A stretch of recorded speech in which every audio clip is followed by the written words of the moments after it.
In 1878, a telephone company in Boston tried something radical. They replaced their all-teenage boy switchboard staff with women instead. The boys, it turned out, were a disaster. Rude to customers, prone to pranks, and known to leave the switchboard entirely to go start fights with each other in the street.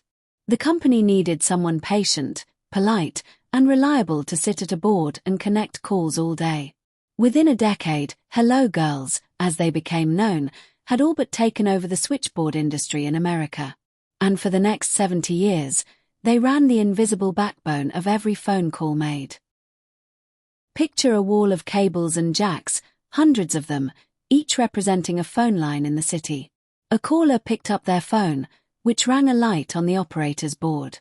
She'd plug in, ask who they wanted to reach, then physically connect two cables together to complete the circuit. At peak hours, a single operator might handle over 200 calls an hour. Each connection made by hand, decided in seconds, all day, every day. It demanded genuinely rare skills for the era. Perfect diction, unfailing patience, and a memory sharp enough to recall hundreds of subscriber names and numbers.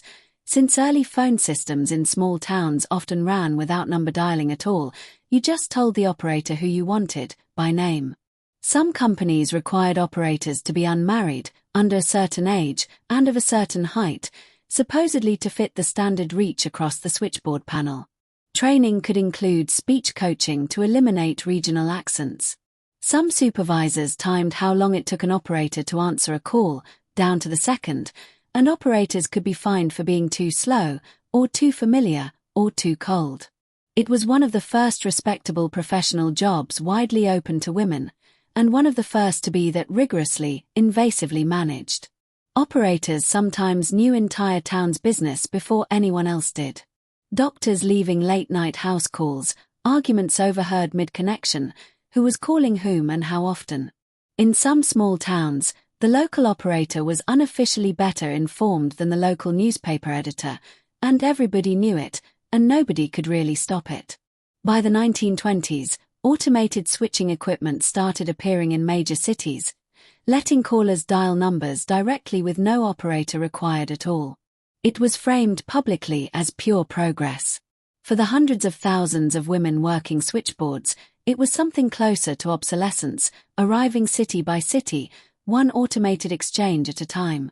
Some operators transitioned to supervisory or long-distance connection roles, since fully automated long-distance dialing took decades longer to arrive everywhere.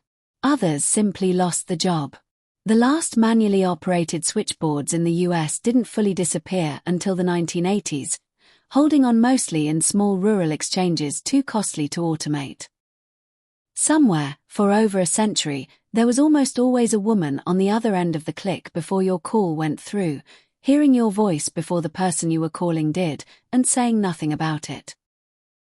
Thanks for watching. If you enjoyed this episode, please like and subscribe for more Signal history.